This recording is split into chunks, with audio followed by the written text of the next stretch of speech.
Hare Krishna. We need to know that which we can't not know. Suppose we are driving along a road and we don't have any map and we don't have any guide. Suppose the road is deserted, then we won't know where to go. And we may not know the specific, if we are passing by a mountain, we are passing by a river, we may not need to know the specific names of the flora and the fauna over there.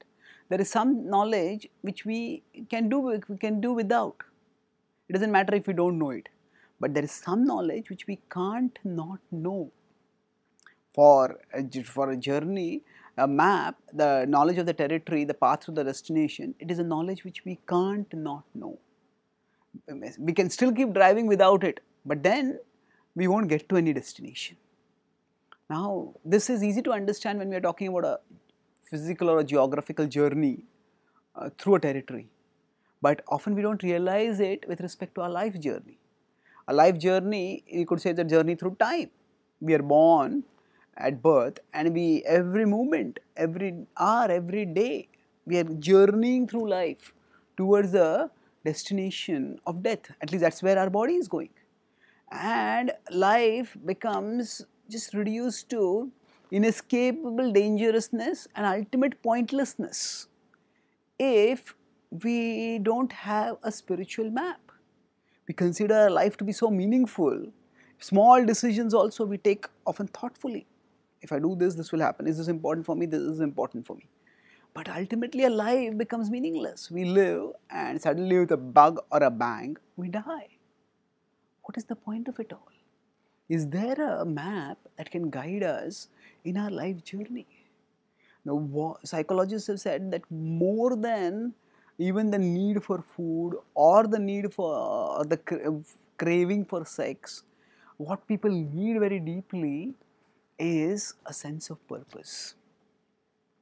That actually we all want to make sense of things, and we want to somehow uh, uh, see that life has a pattern. Most of us try to make sense of things by not thinking of the things that don't make sense.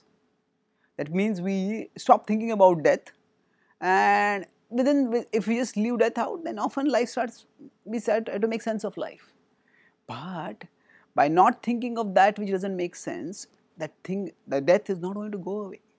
Death can act as a pointer, a reminder about life's temporality, and a pointer to our own non-temporality, our eternality, our non-materiality. The material body is doomed for destruction. The Bhagavad Gita says that we ourselves as souls can rise to a spiritual level of consciousness, and by rising to that spiritual level of consciousness, we can attain life eternal. We can realize ourselves as spiritual beings, and for this realization, the Bhagavad Gita acts like a guidebook. It's like a roadmap for the journey of life. The Gita in 16.24 says, Tasmat Shastram Pramanam Te Karya Karya Vyavastitau Gyatva Shastra Vidhanoktam Karma Kartum Iharhasi. Says, therefore, with Shastric knowledge, with Shastra, know what is to be done and what is not to be done. And by acting thus, what will happen? Krishna says, by this we can attain life eternal. Tameva sharanam gaccha sarvabhavena bharata tat prasadat param shantim sthanam prapsasi shashvatam. By surrendering to Krishna, by following his words given in scripture, we can attain the shashvata gati. We can attain life's eternal destination. So, spiritual knowledge is not an optional knowledge if we want to make our life meaningful. It is a knowledge which we can't not know. And accepting this will make us serious in seeking spiritual knowledge and applying spiritual knowledge and benefiting from spiritual knowledge. Thank you. Hare Krishna.